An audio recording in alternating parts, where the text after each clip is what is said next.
En los últimos años ha habido una explosión de plataformas que habilitan el e-commerce como pagos, logística y hasta financiamiento. Hoy uno puede vender en Internet a través de Facebook, Mercado Libre, Amazon, etc. Pese a este panorama tan competitivo, nuestro invitado de hoy, Alejandro Kracht, encontró un nicho de pequeños comercios y emprendedores cuyas necesidades no eran cubiertas por las soluciones de e-commerce existentes. Y así se lanzó a fundar Rocketfy, una plataforma que permite a emprendedores de comercio electrónico vender online, procesar pagos, gestionar envíos y hasta atender a sus clientes, todo desde un mismo lugar. Hoy Rocketfy procesa más de 30 millones de dólares en ventas anuales para más de 30.000 tiendas online y a la fecha ha levantado más de 2 millones de dólares de inversión. Además, Alejandro es profesor de e-commerce en Platzi. Hablamos sobre la competencia en el sector de e-commerce, su modelo de negocio y cómo se ha diferenciado de grandes plataformas como Mercado Libre y Tienda Nube. También hablamos cómo pasó de ser una agencia de servicios de e-commerce a convertir ese servicio en un software. Finalmente, nos dio sus consejos para emprender en e-commerce basados en los aprendizajes de las más de 30.000 tiendas en Rocketfy. Gracias a Felipe Mata, Pedro Díaz, Juan Guillermo Jaramillo y Santiago Cardona por sus grandes recomendaciones de preguntas.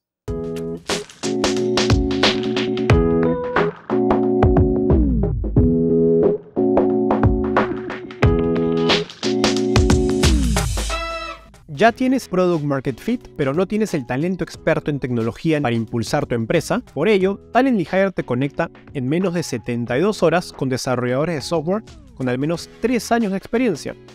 Ya son más de 160 empresas globales como Microsoft, Mercado Libre y Nubank las que contratan con Talently.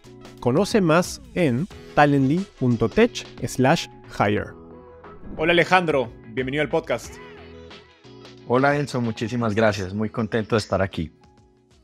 Feliz de tenerte, Alejo. Ya después de varios meses finalmente se pudo dar. Alejo, empecemos con un poco de tu historia. Cuéntanos cómo pasas de estudiar contabilidad a dejar la universidad y llegar al fascinante mundo de las startups.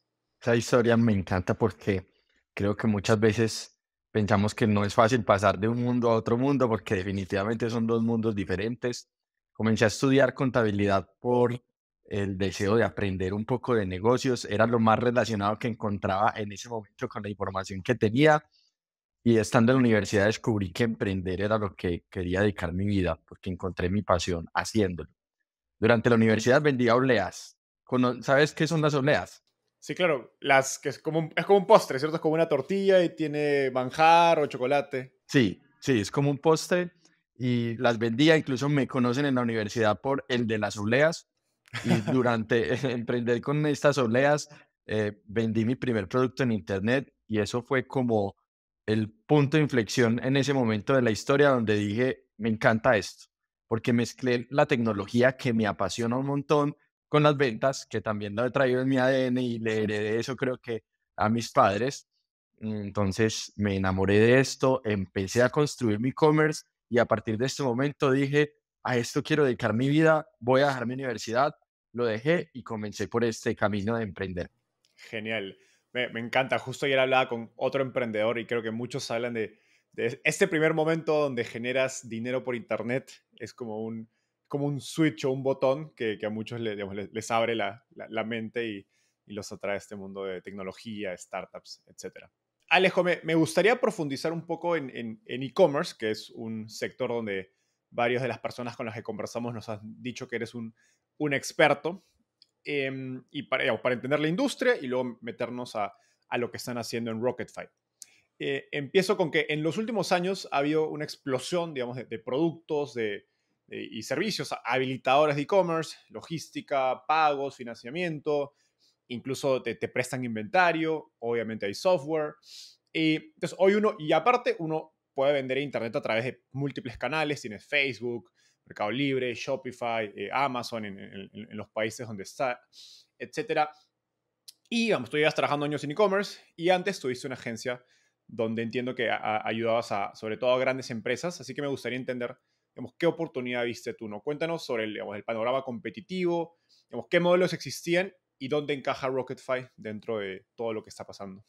No, justo cuando arrancamos Rocketfy, e incluso desde antes de Rocketfy, cuando estábamos en esta agencia, lo que más conocíamos, y creo que hoy todavía sigue sucediendo, es el marketplace. Es lo más conocido y visible del e-commerce, porque incluso hoy es quien se lleva la mayor parte de la torta de este mercado.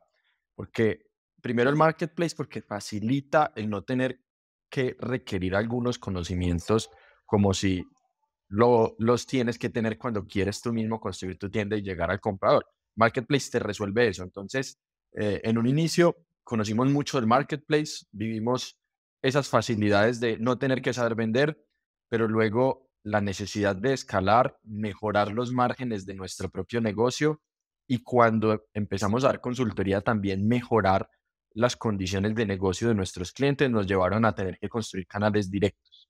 Aquí conocimos ya estas otras herramientas y de lo que mencionas, hay que resolver muchas cosas, así como hay habilitadores ya de logística, e-commerce, de pagos. Todo esto son cosas que hay que resolver. Cuando nosotros arrancamos no existían muchas de estas cosas. Por ejemplo, no habían soluciones de financiamiento, las soluciones de logística aún están muy inmaduras para lo que es el comercio electrónico. En ese momento ni existía una forma de conectarse, por ejemplo, a un courier, a un logístico. Em, Creo que en ese momento nos enfrentamos a esas problemáticas, pero vimos justo ahí una oportunidad porque nadie estaba atendiendo también el hecho de resolver todo esto. Y especialmente para uno como emprendedor, uno no conoce lo que desconoce y existen el entusiasmo de arranqué con mi primera venta, qué cool, hice este match, pero empiezas a recorrer este mundo y se empieza a volver más complejo.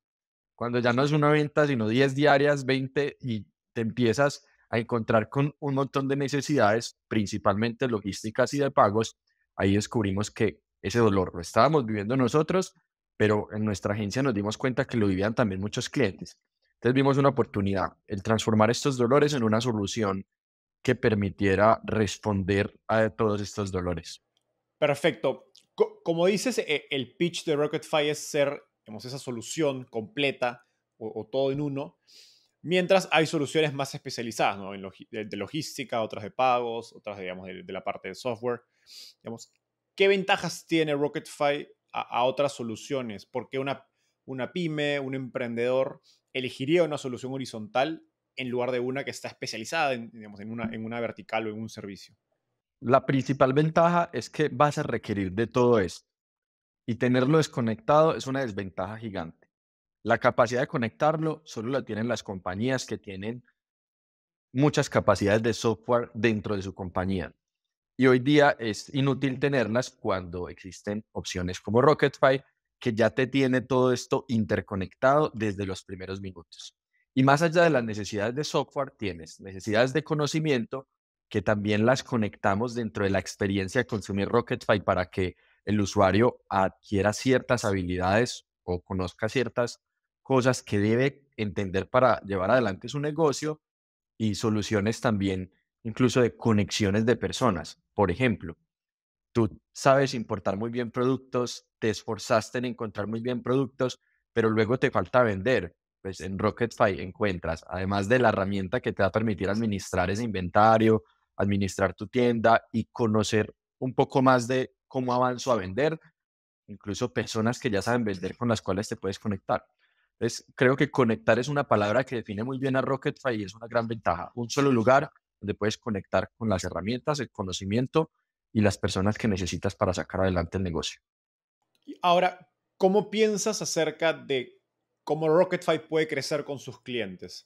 Porque creo que algo que pasa de manera común en varios software as a service, como se conoce, digamos, o softwares para empresas pequeñas o pymes que están empezando, es que suelen ser una gran solución en un inicio, ¿no? En los primeros, no sé, 1, 2, 3, 4 años, pero a medida que la empresa crece, eventualmente necesita a las soluciones más verticales y especializadas, porque como decías, empieza a crear ese equipo interno de software. Ustedes tienen el plan de ir, quieren ser esa herramienta de, digamos, que sea una solución de largo plazo, o creen que eventualmente vas a tener que competir o perder clientes a esas herramientas verticales. Creo que ese reto que vivimos todos los que tenemos algo de SaaS, de graduation, como se van a ir en algún momento porque me tengo que especializar también en algo, se puede enfrentar de varias maneras. Hoy no lo tenemos tan presente, pero lo hemos analizado, como que no lo vivimos tanto, pero nuestros clientes que más han crecido nos han pedido, por ejemplo, exponer nuestras herramientas de software para seguir construyendo ya sobre nosotros.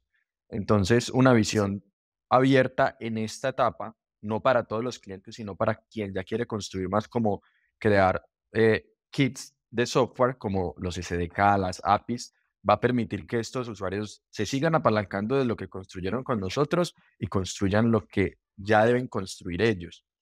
Otra forma que pensamos es aliarnos precisamente con donde deben obtener esa graduación y nosotros desarrollar esas integraciones para seguir manteniendo la filosofía de desarrolla mucho menos y atiende mucho más tu negocio, que tienes muchos retos. Entonces creo que lo vamos a ir resolviendo de esta manera e incluso ahora tenemos algunas herramientas que hemos desarrollado para clientes que ya se están graduando o para que no se nos vayan porque efectivamente se vivió un gran esfuerzo de 2 años apoyar ese negocio para que se vaya. No queremos que suceda, tampoco queremos que eso nos desenfoque, pero es un buen dilema. Y eso me pone a reflexionar más tu pregunta. Total. No, sí, sin duda creo que una línea delgada que hay que ir navegando. Y igual creo que me parece interesante lo que dices, todavía no lo hemos visto porque de algún modo va de la mano del crecimiento o adopción de e-commerce en Latinoamérica, ¿no? De pronto, bueno, COVID obviamente tuvo una aceleración importante, pero digamos, si en los siguientes años hay una aceleración mucho más rápida y estas empresas crecen mucho más, pues eventualmente va a ser que empujes estos nuevos desarrollos en tu plan de producto pues más al presente, ¿no? Si el mercado va un poco más lento, quizás tienes más tiempo de ir construyendo según las necesidades del cliente. Ahora, me gustaría entrar a cómo construyes el producto de Rocket 5, porque creo que tienen una historia bastante particular, el hecho de que hayan, digamos, partido con una agencia y eventualmente evolucionen a hacer un producto que resuelve en los problemas que identificaron dentro de la agencia. Y sobre todo porque varios de los emprendedores que nos escuchan, sé que tienen negocios de servicios, también como agencias de desarrollo, de consultoría, y pues también están pensando en, oye, ¿cómo puedo productizar, como se dice, su conocimiento y convertirlo en un producto más escalable, más, digamos, fácil de replicar o que incluso pueda ser algo recurrente, ¿no? Como negocio. Entonces, antes de Rocket5, ustedes tenían esta agencia de, digamos, de e-commerce, de consultoría y servicios de e-commerce. Llévanos digamos, al origen. Entiendes ya el problema, digamos, lo has visto probablemente varias veces a través de los clientes que estás sirviendo. Y, digamos, ¿cuál es el paso a paso a partir de ahí para convertir este servicio que dabas de manera manual en una experiencia o un producto? Creo que hemos ido variando mucho el entendimiento dependiendo de la etapa y la etapa de agencia nos enseñó unas cosas. Ahora hemos aprendido que la forma de descubrir y aprender del cliente es diferente porque ya es más masivo. En una etapa inicial, que es el paso de la agencia al producto, creo que primero fue desarrollar una comunidad entre nuestros clientes, lo que aceleró totalmente el proceso de pasar a un producto. Porque cuando analizamos las necesidades individuales, porque también nos pasó en una primera etapa, desarrollamos cosas que no eran buenas para un mercado, sino buenas para un cliente, buenas para otro cliente en particular, pero no eran buenas en general para todos los clientes. Ese fue un primer error que cometimos, que fue empezar a volvernos ya no de agencia de consultoría, sino que agencia de desarrollo. Terminamos entendiendo que era muy difícil llevar esto a que fuera una plataforma para todos. Ese error, si estás en esto en una agencia, no lo puedes cometer porque cada usuario te permite descubrir un montón de cosas, pero luego tienes que contrastar si esto realmente es una necesidad que se replica mucho más, pero el motor principal fue construir de la mano de ellos. Entendimos las necesidades comunes, luego de haber visto que cometíamos un error desarrollando uno a uno, validamos con más personas que hoy no le estuviéramos dando consultoría, que en ese momento no se la estuviéramos dando, y probábamos mucho los features y las cosas que desarrollábamos con ese otro mercado que estaba afuera. Como que con nuestra comunidad desarrollábamos o ideábamos mucho, de acuerdo a nuestra experiencia, filtrábamos cómo convertir ese dolor y esas ideas de nuestra comunidad en una solución que realmente le diera solución, porque el cliente te dice el problema, pero no necesariamente te dice la solución. Te muestra el dolor, pero no necesariamente te va a mostrar la solución correcta. También es muy importante diferenciarlo. Y ya con nuestro equipo, siendo muy críticos tenemos muy pocos recursos de desarrollo. En ese momento era uno solo desarrollando. Era como, hey, usted es el que más sabe o tiene las habilidades técnicas, CTO. automáticamente arranque, mire bien cómo le vamos a hacer y tenemos muy poco tiempo suyo, entonces hay muchas cosas por desarrollar. Procuremos desarrollar lo que más le creamos y lo que veamos también que es esa necesidad común. Luego lo piloteábamos con ellos mismos, como que lo probábamos con ellos y luego lo sacábamos a otros clientes e-commerce. Hicimos un lista de necesidades principales. También buscábamos liberarnos tiempo a nosotros como agencia, como, bueno, construir un sitio nos tarda 30 días, como a nosotros nos gusta para que convierta, ahora hagamos que nos tarde una semana, para que nos liberemos este tiempo y podamos entender más del usuario. A nuestro usuario le duele mucho esto, entonces cojamos este primer problema. Y de esa manera lo fuimos equilibrando, lo probamos con ellos. Era muy interesante cuando los convertimos en comunidad, porque reunirlos nos daba también insights muy potentes, porque cuando ellos se conversaban, encontraban los problemas comunes entre ellos más fácil que nosotros Mm, ir y qué conectar los interesante. puntos. Qué interesante este último punto. Yendo de la mano lo que decías de priorizar digamos, y pensar también en herramientas internas, es interesante porque este modelo te permite bootstrap, digamos, si no has levantado capital o no te interesa levantar capital, te permite creo que bootstrap o autofinanciar de una manera más eficiente, obviamente con mucho trabajo de por medio, pero eso parece una vía bastante viable. Y yendo digamos, al segundo punto de priorización, como nos dijiste, hicimos una lista de lo que más les dolía, pero ¿cómo hacías esa lista? O sea, era en base a, oye, este dolor te cuesta tanto, era más emocional su reacción, digamos, cómo asignaban pesos a qué dolor era lo que más le dolía a estos dueños o empresarios de e-commerce. En este momento entendíamos que habían tres cosas que movilizaban mucho el resultado de un comercio electrónico desde nuestra consultoría y buscábamos que fuera lo que más se atribuyera que impactara esas tres cosas. Uno tenía que ver con el marketing, las capacidades de marketing, todo lo que hiciera que convirtiera más, que mejorara su publicidad, era principal. Lo segundo era con respecto a la logística. Todo lo que hiciera que fuera más eficiente la logística, pues iba a permitir que sus ventas fueran realmente exitosas y su cliente volviera a comprar.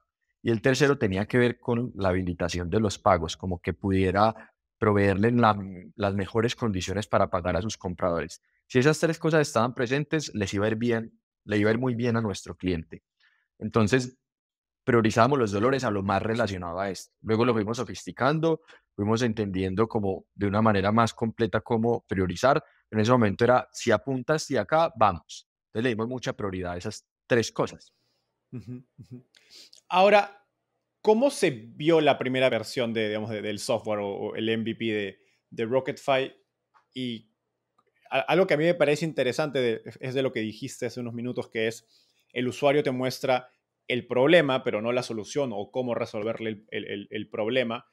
Entonces, ¿cómo pensabas, ok, cuándo escucho al cliente y cuándo de repente no tanto, ¿no? Porque a veces el cliente también puede ser puede tener opiniones fuertes, sí, esto debería ser así, pero no es quizás no es la solución correcta o no es la solución generalizable, ¿no? Para ti, que te permita venderle no solo a uno, sino múltiples y no terminas desarrollando para cada uno. Creo que en ese momento, también por la inmadurez de emprendedores que éramos, porque todavía no estamos muy preparados no sabíamos que estábamos preparando algo tan grande, sino que estamos muy concentrados en el dolor.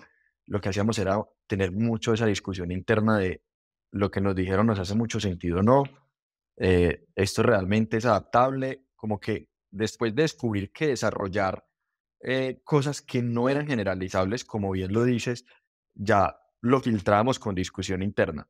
Nos poníamos de acuerdo y de ahí decidíamos. Entonces siempre había crítica, como que alguno de los founders se ponía el sombrero crítico de decir, no, venga, esto no puede ser aplicable a esto, y usábamos más nuestra experiencia. En ese momento no era un proceso tan sofisticado, entonces usábamos nuestra experiencia para contrastarlo y sí le damos mucho peso a lo que encontrábamos muy común en varios de ellos. En el primer año teníamos solo 12 clientes, en el segundo ya pasamos a ser más de 30 y vimos una gran diferencia entre recolectar información de 10 a recolectar información de 30. Eso creo que también fue muy importante porque empezó a construir en nosotros esa necesidad de escuchar a más porque nos ayudaba a aterrizar mucho mejor lo que le da más prioridad y empezó a volverse más relevante en el tiempo lo que tenía mayores fuentes de información y mayor cantidad de personas mostrándonos un mismo dolor. Ok, qué interesante. O sea, digamos, la misma cantidad de la muestra fue influenciando cómo priorizabas, digamos, las Exacto. funcionalidades. Súper interesante eso último.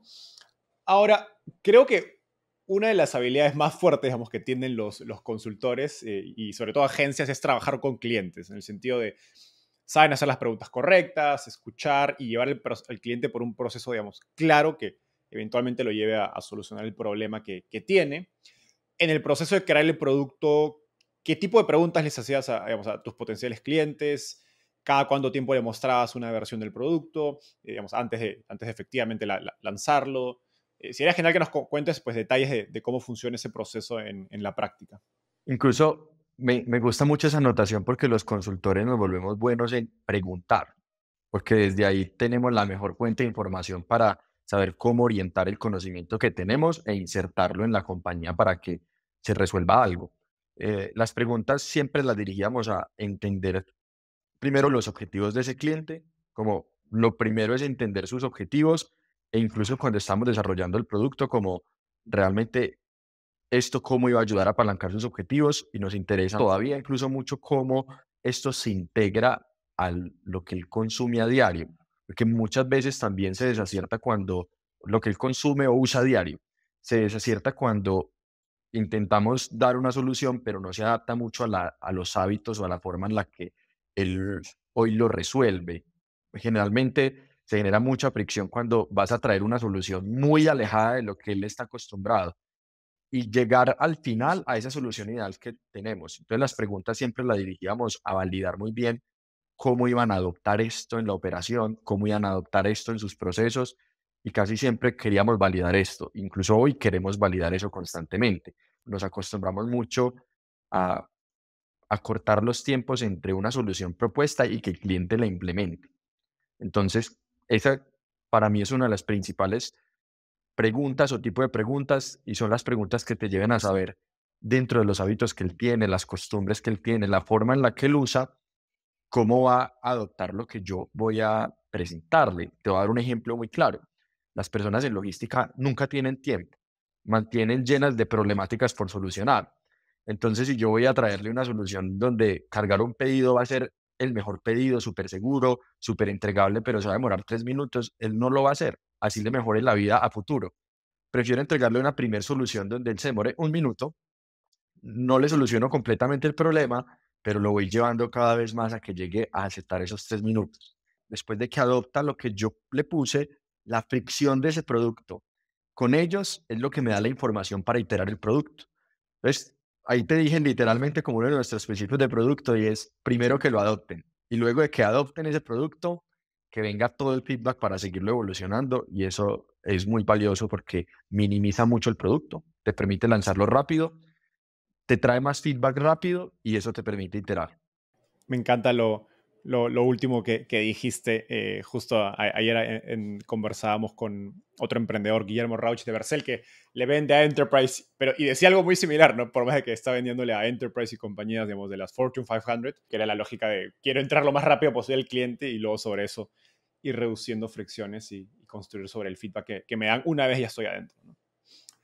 Siguiendo por esta línea, plataformas como digamos, Mercado Libre, Tienda Nube, te decía, se enfoca en una sola parte de la solución, como creo que como software o en partes de, y con el tiempo fueron desarrollando pagos, logística, pero les tomó casi una década hacerlos y lanzar todas estas herramientas completas que tienen como marketplaces. ¿Cuál fue la lógica de Rocketfy de hacer todo tan temprano? ¿No? Porque me imagino que habrá tomado un tiempo, pero digamos, llevan unos par de años en el mercado y muy rápidamente lanzaron la solución completa. Esa es una de las preguntas que más nos hacen, especialmente VCs y otros emprendedores que tienen entendimiento como de la industria, de entender cómo se construyen estas otras soluciones. Y lo primero que yo digo es un timing totalmente diferente nos llevó a eso, ¿cierto? En la época en la que ellos arrancaron, hubiese sido una locura porque, por ejemplo, no hubieran podido desarrollar la logística como hoy ya es un poco más lograble. Entonces, primero eso, el tiempo nos llevó a una conclusión diferente. Y llegamos a esa conclusión porque en quien nosotros estamos enfocados, que es el emprendedor, que es la persona que no ha adoptado muy bien la tecnología, que es ese mercado que está menos cubierto por las soluciones actuales, exige esto, porque no tiene, primero, ni el tiempo, ni los recursos, ni las capacidades para ponerse a integrar, aprender y descubrir un montón de herramientas. Lo requiere de inmediato. Y al enfocarnos primero en la necesidad del usuario y no tener quizá en ese momento una visualización tan completa del mercado, nos lanzamos no pensando los costos que sería esto, porque realmente fue muy costoso tratar de abarcar toda la etapa, todas las etapas. Fue muy costoso y aterrizar a cada país se nos ha vuelto un reto. Bueno, ¿cómo aterrizamos rápido con toda la solución? Porque realmente es lo que nos ha dado ese fit, como esto es lo que necesitan, construirlo es muy costoso, aterrizar a un nuevo país también lo es, pero creo que también una mezcla de ingenio en esa etapa nos ayudó a lanzarnos por algo tan grande de golpe, pero que lo estaban necesitando. Realmente es lo que hace más fácil vender lo que hacemos. Muchas personas necesitan tener su solución en minutos. Y también hay una condición como más de comportamiento que nos hemos encontrado en nosotros los latinos y de los emprendedores latinos, y es que la mayoría aún se frustran muy rápido cuando no resuelven lo que quieren resolver para su negocio. Entonces, creaste tu producto y llevas 20 días intentándolo y pocos pasan 20 o 30 días intentándolo para poderlo vender. Entonces, necesitan algo que les dé la solución más rápida, así no sea tan profunda en una etapa inicial. Y esto nos ha permitido arrancar por completo, nos ha permitido ir profundizando también dentro de toda esta suite los servicios que más requieren en una segunda etapa, a que creemos que ha funcionado bien. Qué importante lo que dices acerca del timing, porque otra verdad es que hace 10 años, cuando sale Mercado Libre y Tienda Nube, pues no había nadie más en el mercado, ¿no? Entonces, digamos, el ser los primeros en el mercado les da, obviamente, bueno, Mercado Libre tiene 20 años casi, les da una ventaja de tiempo y poder financiarse, que también vino con otros muchos problemas, ¿no? Que no podían levantar capital, que pues el mercado de e-commerce era mucho más pequeño. Y si empiezas en estos últimos años con una mayor adopción dado COVID, pues probablemente para ganar en el mercado tienes que tener una propuesta bastante diferente, ¿no? Como la de ustedes, que es una solución completa desde un momento muy temprano. Y pues, de lo contrario, quizás no bastaría para tener el crecimiento que han tenido. Y hablando de internacionalización, porque me imagino que pagos, logística, son servicios, digamos, bastante locales, ¿no? La fórmula que desarrollaste y funciona en Colombia no va a ser la misma que necesitas para crecer en México, crecer en Brasil. Y justo hace unos días me contabas que habías estado en Brasil, digamos, investigando, explorando el sistema o el mercado de e-commerce local y te había sorprendido digamos, de lo avanzado que estaba, que llevaban uno o varios años al resto de Latinoamérica. ¿Cómo describirías el nivel de adopción y desarrollo digamos, de los ecosistemas de e-commerce en los principales países de Latinoamérica, México, Colombia, Brasil, etcétera? ¿Cuáles dirías que son los más avanzados? ¿Cuáles dirías que son los menos avanzados? ¿Y cómo eso está influyendo en tu estrategia de internacionalización? Hoy conocemos directamente Colombia, México y Perú, donde ya tenemos todos nuestros servicios, pagos, envíos y la suite de herramientas. Y Colombia primero creo que es uno de los países que mayor adopción tiene para los emprendedores. Es decir, que existen muchos emprendedores de e-commerce, no tanto para los compradores. México, por ejemplo, está mucho más adaptado a comprar en línea y utilizan más los pagos digitales que en Colombia. En Colombia el efectivo abunda todavía un montón.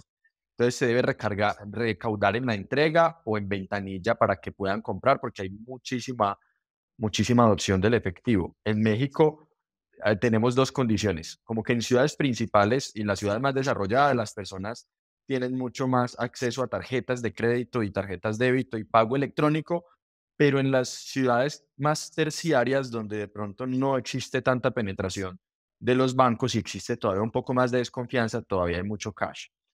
México tiene una condición de crecimiento de e-commerce que todavía no alcanza a tener un Colombia o un Perú. Crece mucho el e-commerce porque están entrando cada vez más marcas y más personas a querer vender. Y hay muchas situaciones particulares. A mí me encanta México porque tiene un comercio persona a persona que no se ve en otro país. Por ejemplo, personas que venden y van y entregan en el metro. Esto no se ve en Colombia, esto no se ve en Perú. Eh, Perú tiene como un momento un poquito más anterior a Colombia en el comercio electrónico, todavía no está tan adoptado, existe todavía mucha desconfianza, hasta en las ciudades principales para comprar, pero tiene también emprendedores como muy dispuestos a lanzar sus productos y tiene muy buenos productos. Colombia y México también tienen excelentes productos, pero en Perú nos hemos encontrado con esa particularidad que nos encanta y es que al emprendedor le encanta desarrollar productos. Por ejemplo, aquí tengo una billetera que me regaló un emprendedor de Perú que él mismo la desarrolló y se ingenió un propio sistema y tiene cosas muy chéveres. Entonces, en Perú nos hemos encontrado con esa pasión por crear productos. Y en Brasil, que estamos explorando, queremos lanzar pronto en Brasil, tenemos una comunidad que hoy por hoy replicamos lo mismo, vamos a arrancar un país y primero construimos una comunidad. Primero vamos, entendemos, enseñamos, aprendemos. En Brasil nos hemos encontrado con un problema que creo que toda la región lo tiene, pero más allá, y es el de fraude. Hay muchísimo fraude, entonces requieren una solución eh, que integre mejor la identidad de la persona que compra con el proceso de compra para disminuir el fraude, pero tienen la mejor adopción de comercio electrónico. Me sorprende que en la calle el vendedor que está vendiendo los dulces o las empanadas o la comida, creo que empanadas es más Colombia, pero que está vendiendo cualquier cosa, tiene Pix para cobrarte. Y me parece impresionante que los bancos o el Banco Central tenga un esfuerzo tan grande para que uno pueda construir soluciones sobre ellos. No se ve todavía ni en México, ni en Colombia, ni en Perú. Como que sea fácil construir sobre los bancos, es muy fácil en Brasil. Espero que estés disfrutando esta entrevista tanto como nosotros disfrutamos grabando. Me encantaría saber qué te pareció y qué otros temas te gustaría que tratemos en los próximos episodios. Así que no olvides dejarnos sus comentarios. Aprovecho en contarte que si bien nuestro canal de YouTube es nuevo, tenemos más de 100 entrevistas como esta y cada semana traemos a un invitado nuevo. Freddy Vega de Platzi, Pamela Valdés de Vic, Daniel Undurraga de Corner Shop y muchos más de los referentes de la industria de tecnología y startups en Latinoamérica han pasado por Startupear. Pero eso no es todo.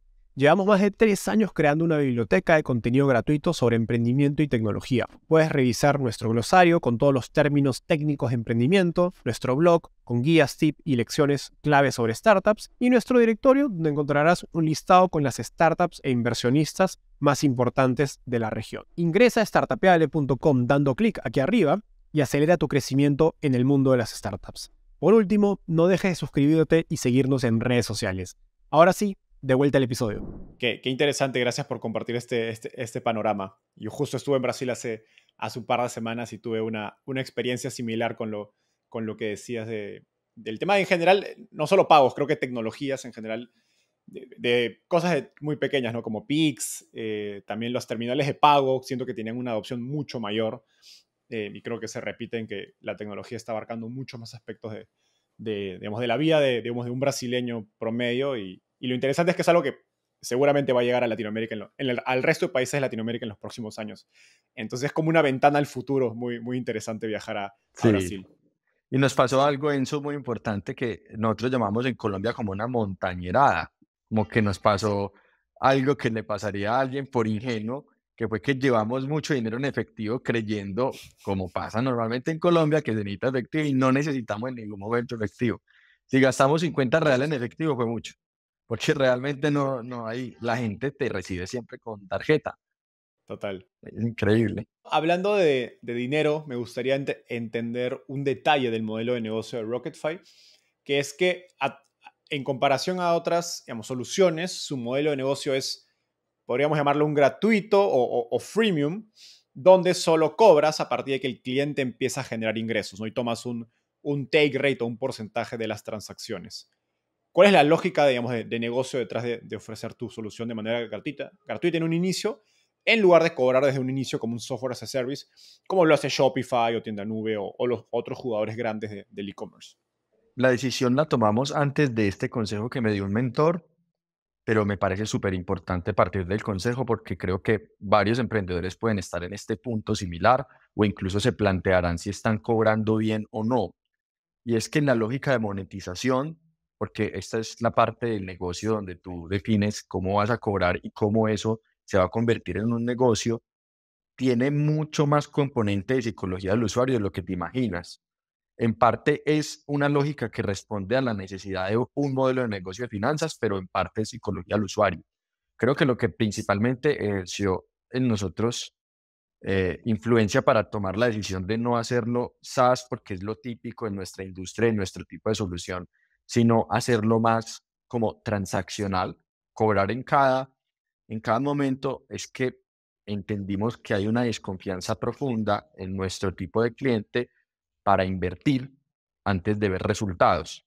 Entonces, para ellos pagar un SaaS es invertir antes de verlo. Sé que se puede resolver con un mes gratuito, con otras formas, pero principalmente se siente mejor pagándolo así. Incluso vimos que había una mayor oportunidad de aprovechamiento de revenue por usuario si lo hacíamos así, porque sabíamos que por las capacidades que le íbamos a poner, podíamos terminar ganando más que en promedio un SaaS y que si ofrecíamos SaaS nos iban a comparar con las soluciones SaaS e íbamos a terminar monetizando menos. Entonces fue parte de una decisión de modelo de negocio que nos soporta mejor las finanzas. Hoy tenemos los unit economics muy positivos y creo que esto es gran parte de eso y que respondía a la psicología del usuario, porque una decisión de monetización puede cambiar todo tu modelo de crecimiento. Te puede impulsar a crecer o te puede poner un bloqueo gigante. Por ejemplo, no creo que nadie hoy quiera comprar música, todos preferimos rentarla. Ahora, en nuestro caso, los emprendedores que tenemos, creo que se sienten más cómodos de pagar por su éxito a pagar por el uso de algo. Ujú. Me encanta lo último que dices porque hace referencia a un concepto en inglés que no se habla mucho, que es el business model fit, ¿no? Una vez tienes product market fit, tienes un producto que encaja con el mercado y la gente lo quiere utilizar, luego tienes que encontrar la mejor manera de monetizar y, digamos, y una mala decisión de monetización, como dices, puede impactar en que tu producto se compra menos porque no está alineado con la psicología de tus usuarios, o que de repente pues pierdes dinero, no estás dejando mucho dinero sobre la mesa. Y de hecho, múltiples emprendedores me preguntan por consejos de con quién deberían conversar acerca de pricing, sobre todo en los negocios B2B, que creo que es algo donde hay mucho por aprender todavía y crear conocimiento, casos de éxito en Latinoamérica, porque al final es una industria bastante naciente en la región.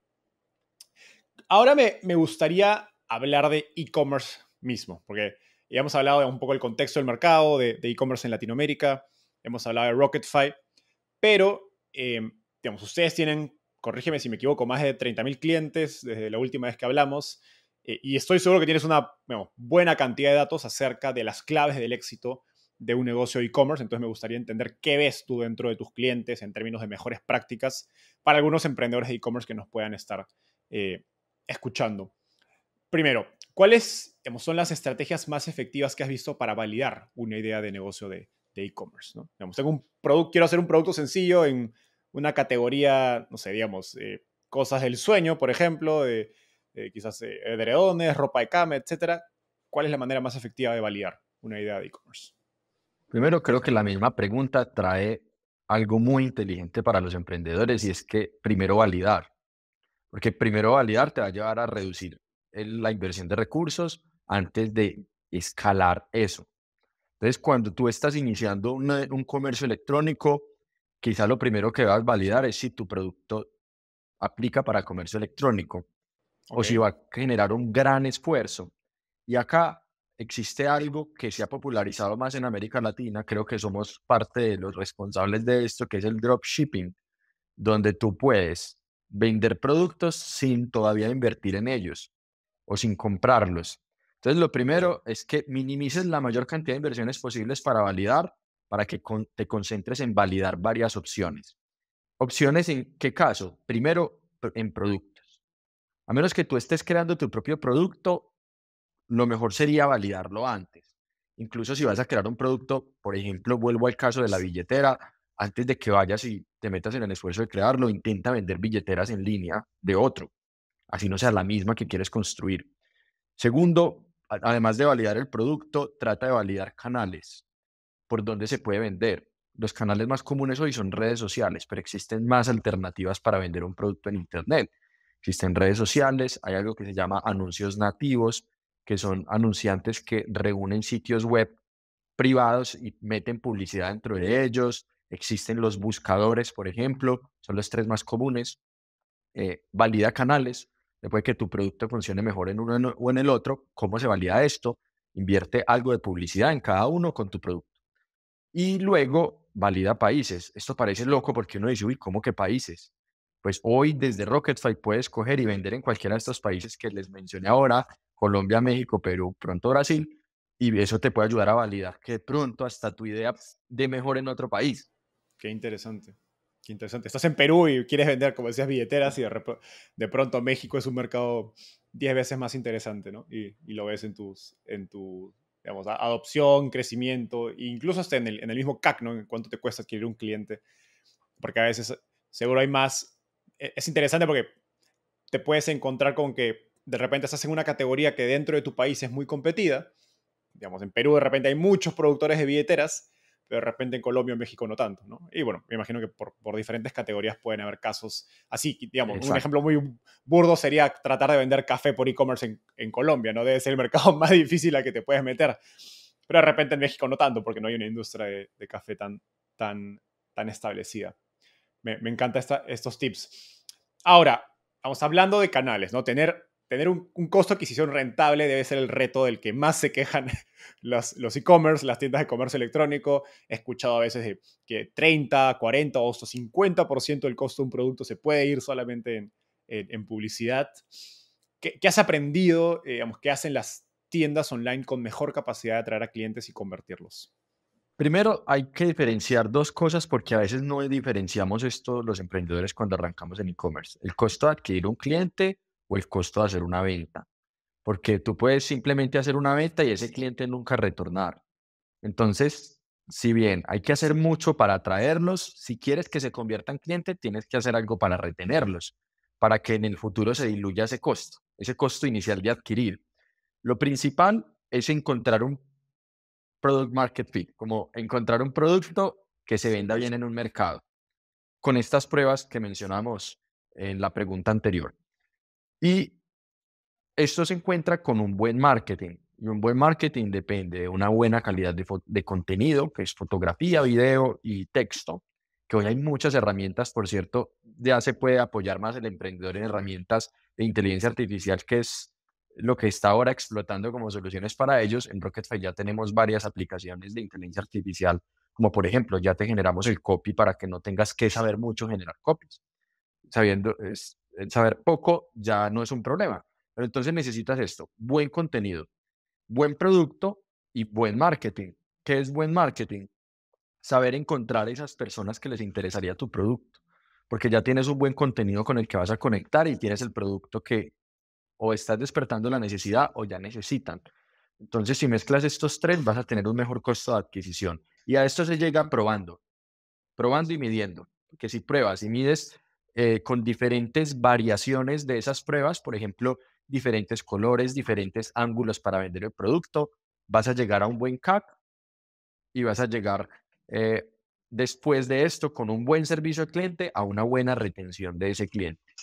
Algo que me parece, digamos, irónico del mundo del e-commerce en Latinoamérica es que a raíz de los últimos años que digamos, ha habido tanto crecimiento e inversión en infraestructura, digamos, pagos, logística, el mismo proceso de vender, como, incluyendo herramientas como Rocketfy, hace que lanzar una marca de e-commerce es cada vez más rápido y barato. Y esto implica, pues, mucho más competencia, ¿no? Yo he escuchado gente que ha empezado, digamos, tiendas de e-commerce y te dicen, pucha, la competencia está súper fuerte en tal categoría. Eh, digamos, ¿cuáles son las fuentes de diferenciación, digamos, más fuertes que puede tener una marca de e-commerce o en las que crees que deberían enfocarse o pensar para realmente diferenciarse? Eso me encanta para Latinoamérica y es aplicable para todo el mundo porque podemos comernos el comercio electrónico a nivel global desde Latinoamérica y la primera es el servicio. No dejan de ser personas las que hay detrás comprando y algo diferencial es que una persona obtenga servicio al cliente durante la venta, durante el transporte, que es lo más visible para el usuario. Él compra en internet y vivió nada más un minuto del checkout, pero va a vivir días, horas y mucho tiempo en la entrega y al final, después de eso. Cuando haces un buen servicio al cliente, te diferencias y recurren los clientes. Así se vuelva más costoso adquirirlo. Es que incluso ya podemos ver el futuro. En Brasil es más costoso adquirir un cliente que en México. En México es más costoso que en Colombia por esa idea de competencia. Entonces, el servicio es una. Y lo segundo, la comunicación de ese marketing, de ese producto, la forma en la que lo vendes y te puedes diferenciar mucho de otros vendedores. Porque el hecho de que sea accesible trae más competencia, pero también de nuevo siguen saliendo nuevas herramientas y nuevas competencias que sí se adquieren. Por eso nunca se puede parar de aprender, de buscar estas nuevas cosas, te ayuda a diferenciar. Por ejemplo, en este momento está diferenciando mucho a las tiendas que tienen un servicio al cliente apoyado en inteligencia artificial más humanos a las que no la tienen, porque te están respondiendo en un minuto, ya sientes atención y el humano está llegando los minutos después. Entonces hace que si le escribiste a 3 o 4 tiendas, compras en la que te respondió más rápido. Ujú. Totalmente. Qué interesante. Y acá definitivamente los chatbots y digamos, todo lo que está pasando en inteligencia artificial puede jugar un rol brutal. Porque creo que la gran crítica de los chatbots de servicio de hace unos años era que te das cuenta muy rápidamente que eran robots. Sí. Hoy día con ChatGPT, pues 8 de 10 veces no te das cuenta que es una computadora. Creo que está bastante cerca de desbloquear ese digamos, servicio al cliente totalmente automatizado, ¿no?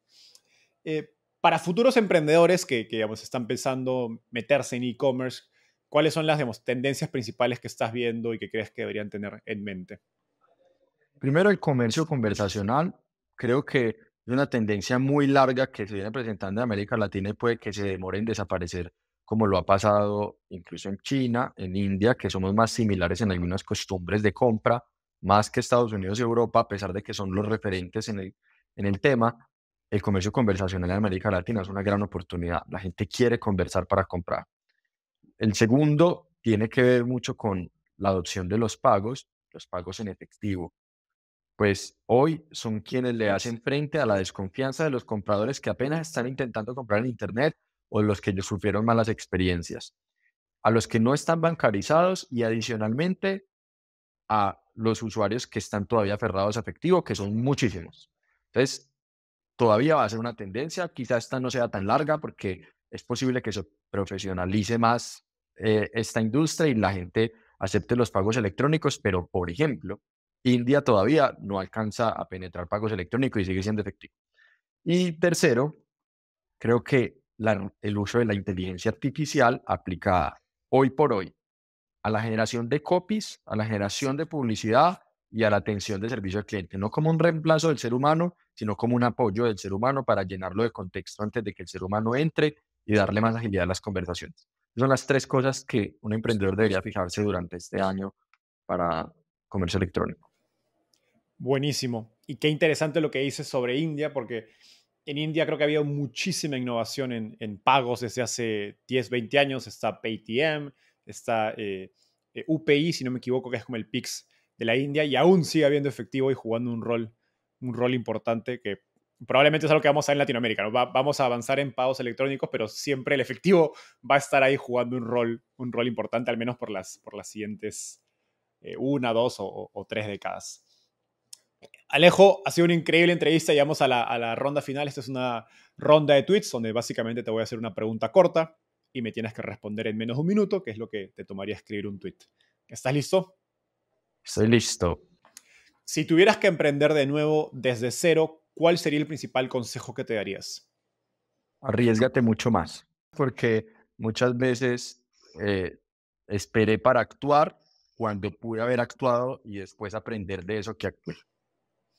Genial. ¿Cuál ha sido el libro más influyente en tu camino por el mundo de las startups? Zero to One. El libro Zero to One me enseñó a ver que desde las startups construimos el futuro y que la forma de construir futuro tiene que ver mucho con cómo descubres el mundo. Y si aprendes a descubrir el mundo, puedes construir el futuro. Me encanta esa frase. Finalmente, ¿qué te gustaría cambiar del mundo de las startups en Latinoamérica?